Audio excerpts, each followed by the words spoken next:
Good morning. आज है 9 अक्टूबर के हम लोग करंट अफेयर और उससे रिलेटेड एक्स्ट्रा फैक्ट के विषय में बात करते हैं। तो ये आपकी डेली जो क्वेश्चन होते हैं वो एमसीक्यू फॉर्म में होते हैं। इसकी जो पीडीएफ है वो आपको टेलीग्राम और व्हाट्सएप ग्रुप पर अवेलेबल मिलेगी।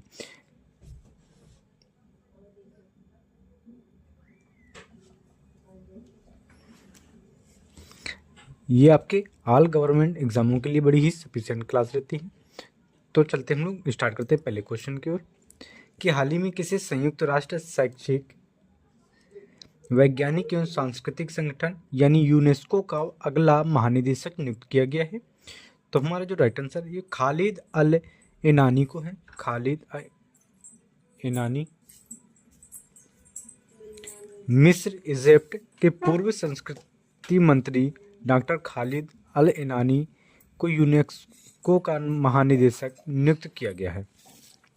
उन्होंने फ्रांस के ऑड्रे अजूले का स्थान लिया है जो 2017 से इस पद पर थी। डॉक्टर खालिद अल एनानी एक प्रसिद्ध मिस्री पुरातत्वविद हैं जिन्होंने मिस्र में कई प्रमुख पुरातत्व संरक्षण और म्यूजियम परियोजनाओं का नेतृत्व किया है। नेक्स्ट क्वेश्चन है कि रक्षा अनुसंधान एवं विकास संगठन डीआरडीओ ने हाल ही में एसडीआर यानी सॉफ्टवेयर डिफाइंड रेडियस के लिए कौन सा स्वदेशी सॉफ्टवेयर आर्किटेक्चर लॉन्च किया है। तो ये ISRA है 1.0 यानी इंडियन रेशियो सॉफ्टवेयर आर्किटेक्चर। बात करें रक्षा अनुसंधान एवं विकास संगठन डीआरडीओ ने एसडीआर के लिए भारतीय रेडियो सॉफ्टवेयर आर्किटेक्चर IRSA 1.0 का अनावरण किया है। यह आर्किटेक्चर भारत की पहली ऐसी तकनीक है जो विभिन्न सेनाओं के बीच सुनिश्चित और इंटरऑपरेबल संचार सुनिश्चित करेगी। IRSA 1.0 का विकास डीआरडीओ ने डेल यानी defence electronic applications laboratory Dehradun के लिए भारतीय उद्योग साझेदारों के साथ मिलकर किया है। नेक्स्ट क्वेश्चन है कि 2025 का रसायन यानी केमिस्ट्री का नोबेल पुरस्कार किसे दिया गया है और किस क्षेत्र में दिया गया है। तो ये सुसुमु किटागावा, रिचर्ड रॉबसन और ओमर यागी को दिया गया है मेटल ऑर्गेनिक फ्रेमवर्क के विकास के लिए। ये 3 लोगों को दिया गया है, सुसुमु किटागावा, रिचर्ड रॉबसन और ओमर यागी। ठीक है, बात करते हैं कि मेटल ऑर्गेनिक फ्रेमवर्क के ऐसी संरचना है जो धातु आयनों और कार्बनिक अणुओं से मिलकर बनती है और इनकी संरचना बेहद छिद्र युक्त होती है। इन फ्रेमवर्क्स का उपयोग carbon dioxide capture, gas storage, प्रदूषण नियंत्रण और जल संरक्षण ऊर्जा सामग्री के लिए किया जाता है। यह खोज सस्टेनेबल एनर्जी और क्लाइमेट सॉल्यूशन के लिए एक बड़ी उपलब्धि मानी जा रही। तीनों वैज्ञानिकों को यह सम्मान आधुनिक रसायन में मॉलिक्यूलर इंजीनियरिंग की नींव रखने के लिए मिला है।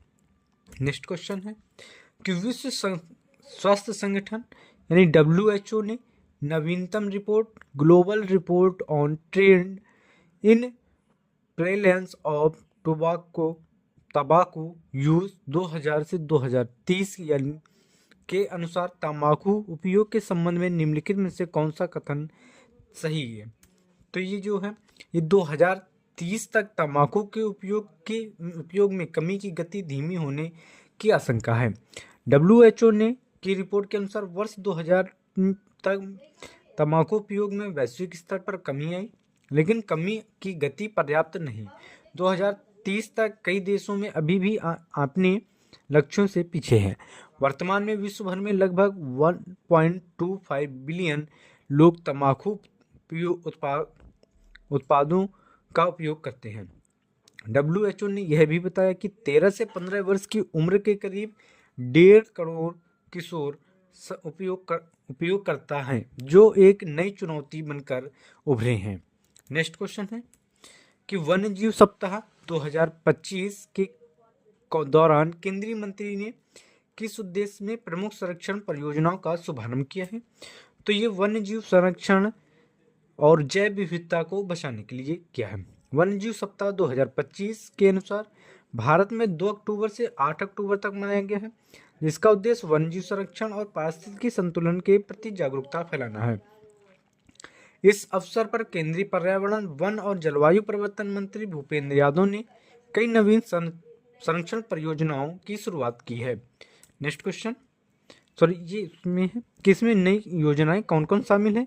तो प्रोजेक्ट एलिफेंट 2.0 है, हाथियों के आवास और कॉरिडोर संरक्षण के लिए है। टाइगर विजन 2047 है, जो कि भारत को दुनिया का सबसे बड़ा टाइगर हब बनाने के लिए किया गया है।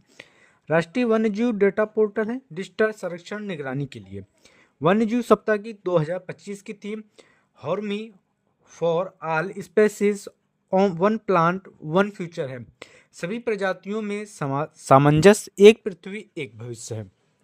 नेक्स्ट क्वेश्चन की बात करें कि national payments corporation of India NPCI ने हाल ही में यूपीआई लेन देन के लिए कौन सी नई प्रमाणीकरण तकनीकें शुरू की हैं।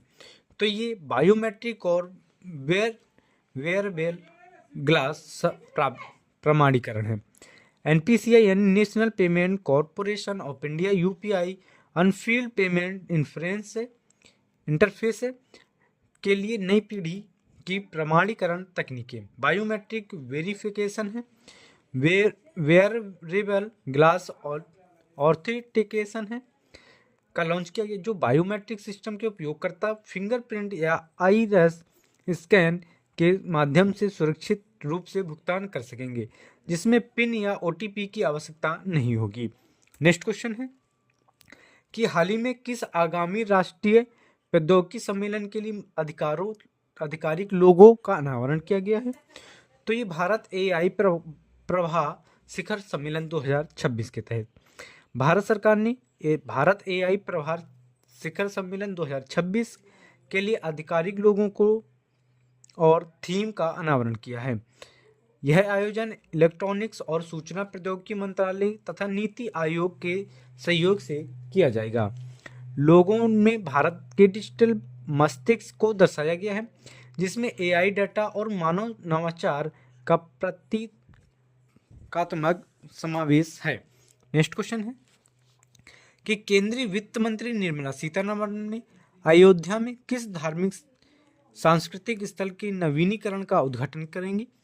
तो ये बृहस्पति कुंड की करेंगे। किसकी? बृहस्पति कुंड की बात करें कि केंद्रीय मंत्री वित्त मंत्री से निर्मला सीतारमण जल्द ही उत्तर प्रदेश के अयोध्या में नवीनीकृत बृहस्पति कुंड का उद्घाटन करेंगे। बृहस्पति कुंड एक प्राचीन पवित्र जलाशय है, जिसका उल्लेख स्कंद पुराण और अन्य हिंदू ग्रंथों में मिलता है। यह कुंड रामायण काल से जुड़ा माना जाता है और इसे गुरु बृहस्पति देवताओं के गुरु की तपोभूमि भी कहा जाता है। नेक्स्ट क्वेश्चन है कि कौन सी अंतर्राष्ट्रीय भुगतान कंपनी ने भारत के यूनिफाइड पेमेंट्स इंटरफेस को अपने वैश्विक प्लेटफॉर्म में एकीकृत किया है। तो ये पेपाल ने किया। किसने? पेपाल ने। ठीक, बात करें कि पेपाल दुनिया के सबसे बड़े डिजिटल भुगतान प्लेटफॉर्म में से एक है, जिसने भारत के यूपीआई को अपने ग्लोबल पेमेंट नेटवर्क में एकीकृत कर लिया है। अब भारतीय उपयोगकर्ता पेपाल ऐप के माध्यम से सीधे यूपीआई उपयोग करके अंतर्राष्ट्रीय घरेलू भुगतान कर सकेंगे, यानी बिना कार्ड वॉलेट के भुगतान संभव होगा। यह कदम एनपीसीआई और पेपाल के बीच हुई रणनीतिक साझेदारी का हिस्सा है।